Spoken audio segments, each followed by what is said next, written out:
तर वळूया पुढील बातमीकडे। एक्झिट पोलच्या आकडेवारीनुसार हरियाणा आणि जम्मू काश्मीरमधून भाजप सत्तेबाहेर जाताना दिसतेय।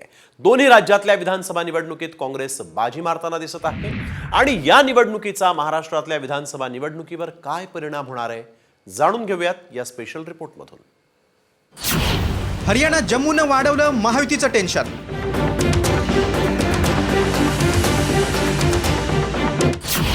भाजपला फटका, काँग्रेसची सत्ता येणार।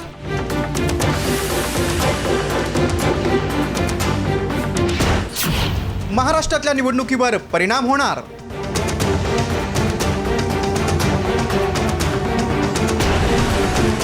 हरियाणा आणि जम्मू काश्मीरची विधानसभा निवडणूक पार पडली।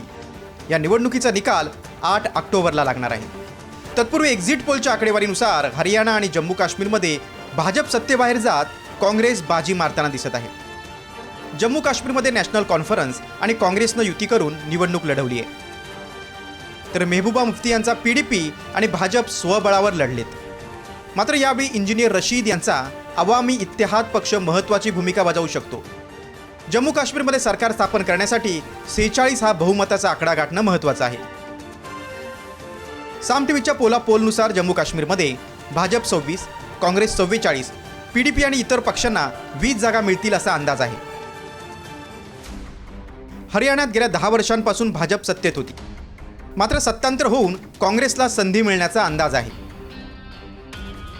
पोलनुसार हरियाणामध्ये भाजपला 27, काँग्रेस आणि मित्र पक्षाला 55 आणि इतरांना 7 जागा मिळतील असा अंदाज आहे। एक्झिट पोलनं दिलेल्या अंदाजानुसार जम्मू काश्मीर आणि हरियाणाच्या निकालाचा परिणाम महाराष्ट्रावर फारसा होणार नसल्याचं काही राजकीय विश्लेषकांचं म्हणणं आहे। कारण महाराष्ट्रात लाडकी बहीण, अन्नपूर्णा आणि वयोश्री सारख्या योजना आहेत। या योजना महायुतीला तारू शकतात। महायुतीची ही जमेची बाजू असताना दुसरीकडे मराठा आरक्षणाचा प्रश्न मात्र प्रलंबित आहे। ओबीसीही आक्रमक झालेत। आता धनगर आरक्षणावरूनही राजकारण पेटलंय, त्यामुळे हे मुद्दे महायुतीच्या विरोधात जाण्याची शक्यता आहे। त्याशिवाय वाढती गुन्हेगारी आणि लैंगिक अत्याचाराच्या घटनांनी सरकार विरोधात रोष आहे।